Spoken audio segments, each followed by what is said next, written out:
একদা এক সময় তো আমি খিদেয় খুব ছটফট করছিলাম গাছের ওপরে বসে। তখন দেখি তোর ছেলে ওই পাশ দিয়ে যাচ্ছে। তোর ছেলের হাতে ছিল একটা বড় মতো মাছ। সে দেখে আমি লোভ সামলাতে পারিনি, আমি তার কাছে দৌড়ে যাই আর ওই মাছ ছিনে নিই। তখন ছেলেটা বলে, তুমি তো ভালো করে চাইলেও আমি তোমাকে দিয়ে দিতাম। আমার সে দেখে ছেলেটার প্রতি একটু ভালোবাসা জাগে, যে ছেলেটা ভালো হতে পারে।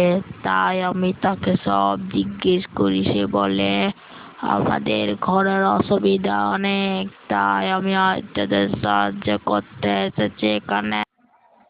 তারপর আরো একদিন আমি তোর ছেলেকে জাজ করার জন্য আবারও আরেকদিন সে মাছ নিয়ে ওই দিক থেকে মাছ ধরে যাচ্ছিল। আমি তার কাছে আসি এবং তাকে বলে, তোর মাছটা আমাকে দিয়ে দে। তোর ছেলে বলে, ঠিক আছে, না, তুমি যখন অত খিদে ছটফট করছো মাছটা নিয়েই নাও। আমি দেখি তোর ছেলে অনেক ভালো মনে হচ্ছে, তাই আমি তাকে কিচ্ছু না করে সাবধান করে চলে যায় যে আমাকে প্রত্যেক দিন একটা করে মাছ দিয়ে যাবি। তখন থেকে তার ছেলে আমাকে প্রত্যেক দিন একটা করে মাছ দিয়ে যায়। তাই আমি ভাবলাম তোদেরও কিছু সাহায্য করা যাক।